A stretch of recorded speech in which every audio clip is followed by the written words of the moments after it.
அனைவருக்கும் வணக்கம். இன்னைக்கு நம்ம பார்க்க போற டாபிக் வந்து சாலை பாதுகாப்பு. பெரும்பாலான விபத்துகள் எதனால ஏற்படுது அப்படின்னு சொல்லி பார்த்தோம்னா, ரொம்ப வேகமா வாகனங்களை ஓட்டுறதுனால ஏற்படுது. அடுத்தது என்னன்னு சொன்னா, மது அருந்திவிட்டு வாகனங்களை ஓட்டும் பொழுது சாலை விபத்துகள் அப்படிங்கிறது அதிகமாக ஏற்படுது. அடுத்தது நம்மளுடைய கவன சிதறல். நம்ம ஏதோ ஒரு அவசரம், வேற ஏதோ ஒரு சிந்தனையில் நம்ம என்ன பண்ணுறோம்னா வாகனங்களை ஓட்டும் பொழுது விபத்து ஏற்படுது. அதுக்கப்புறம் இந்த போட்டி போட்டுட்டு ஓட்டுறது, கேமிங் விளையாட்டு அப்படிங்கிற அடிப்படையில் போட்டி போட்டுட்டு ஓட்டுவோம். ஆனால் அந்த சின்ன ஒரு விளையாட்டு குணம் வந்து என்ன ஆகுதுன்னு சொன்னால் நமக்கு பெரிய ஆபத்தை, ஏன் உயிரே கூட போகக்கூடிய சூழலை குடும்பத்துக்கு ஏற்படுத்தி கொடுத்துருது. அது எல்லாருக்கும் வருத்தத்தை ஏற்படுத்தும்.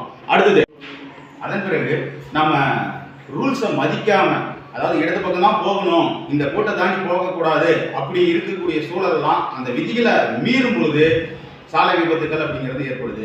ஆக இது தவிர இன்னொன்று முக்கியமானது, நம்ம எப்படி பாதுகாத்துக்கணும் அப்படின்னு சொன்னால், முக்கியமாக இருசக்கர வாகனங்களில் பயணிக்கும் போது ஹெல்மெட் அப்படிங்கிறத உபயோகப்படுத்தணும். அடுத்தது பின்னாடி உட்கார கூட வரவங்களையும் என்ன பண்ணலாம், ஹெல்மெட் போட சொல்லி கட்டாயப்படுத்தி ஹெல்மெட் போட்டு தான் உட்காரணும் அப்படிங்கிறத நம்ம உறுதிப்படுத்தணும். அதன் பிறகு நம்ம வாகனம் ஓட்டுறவங்க எக்காரணத்து கொண்டும் அலைபேசியை பயன்படுத்தியபடியே வாகனங்களை ஓட்டுறதை வந்து தவிர்க்கணும். இந்த மாதிரியான காரணங்களால தான் பெரிய பெரிய சாலை விபத்துகள் வந்து நடக்குது. ஆக நல்ல சிந்தனையுடன் பயணிப்போம், நீண்ட நாள் உயிர் வாழ்வோம்.